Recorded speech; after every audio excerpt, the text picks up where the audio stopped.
Assalamualaikum warahmatullahi wabarakatuh. Saya Stefania Andrean dari kelas SI2O dengan NIM 21220495. Di sini saya akan menjawab tugas yang pertama, jelaskan secara rinci struktur sistem komputer. Ada beberapa struktur sebuah sistem komputer. Di sini saya akan menjelasinnya. Yang pertama ada input device. Input device ini termasuk ke dalam sebuah perangkat keras komputer yang menangani aktivitas input yang berasal dari luar sistem. Terus input device ini juga memiliki fungsi. Fungsinya itu untuk memasukkan data atau perintah yang diberikan oleh pengguna ke dalam sistem. Contohnya ada mouse, keyboard, dan speaker. Yang kedua ada output device. Output device ini merupakan perangkat keras yang mengalami aktivitas keluaran, di mana fungsinya untuk menampilkan hasil baik berupa soft copy, hard copy, maupun suara. Contohnya ada monitor, proyektor, dan lain-lain. Yang ketiga ada I/O ports. I/O ports ini digunakan untuk menghubungkan perangkat yang berasal dari luar komputer seperti printer, scanner, dan mouse. Yang keempat ada CPU, Control Processing Unit. CPU ini perangkat keras komputer yang sering diartikan atau yang sering disebut sebagai otak dari sistem komputer. Mengapa? Sebab cepat atau lambatnya kinerja suatu komputer dapat ditentukan oleh teknologi atau kualitas dari CPU-nya itu sendiri. Nah, di CPU ini sendiri memiliki 3 komponen. Yang pertama ada unit control, yang kedua ada register, yang ketiga ada ALU. ALU itu arithmetic logic unit. Yang kelima ada memori. Memori ini mengacu pada perangkat yang berfungsi sebagai media penyimpanan di dalam sistem informasi. Memori ini terbagi menjadi 2 bagian. Yang pertama ada memori internal dan yang kedua ada memori eksternal.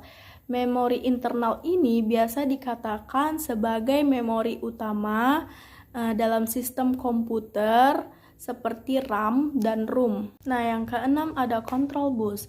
Control bus ini bagian dari sistem komputer yang berfungsi untuk mengontrol penggunaan akses ke data bus dan address bus. Yang ketujuh ada address bus. Nah, address bus ini berkaitan dengan sumber atau alamat tujuan pada bus data. Selain itu, address bus juga berfungsi untuk memilih lokasi memori atau part untuk menjalankan operasi.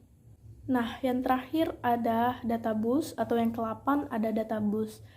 Data bus ini bagian dari sistem komputer yang menjadi jalur perpindahan antar data yang terdapat dalam modul sistem komputer. Data tersebut akan dipindahkan dari piranti ke masukan CPU, dari CPU ke memori, atau dari memori ke piranti keluaran. Lanjut, tugas yang kedua ada jelaskan fungsi-fungsi setiap elemen yang menyusun sebuah sistem komputer. Yang pertama ada fungsi pengolahan data. Fungsi pengolahan data di dalam komputer ini sebagai alat untuk mengolah data yang telah kita buat dan akan diproses di dalam CPU. Yang kedua ada fungsi penyimpanan data.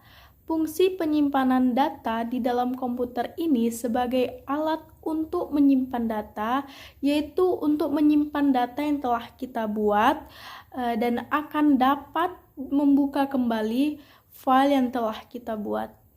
Yang ketiga ada fungsi pemindahan data.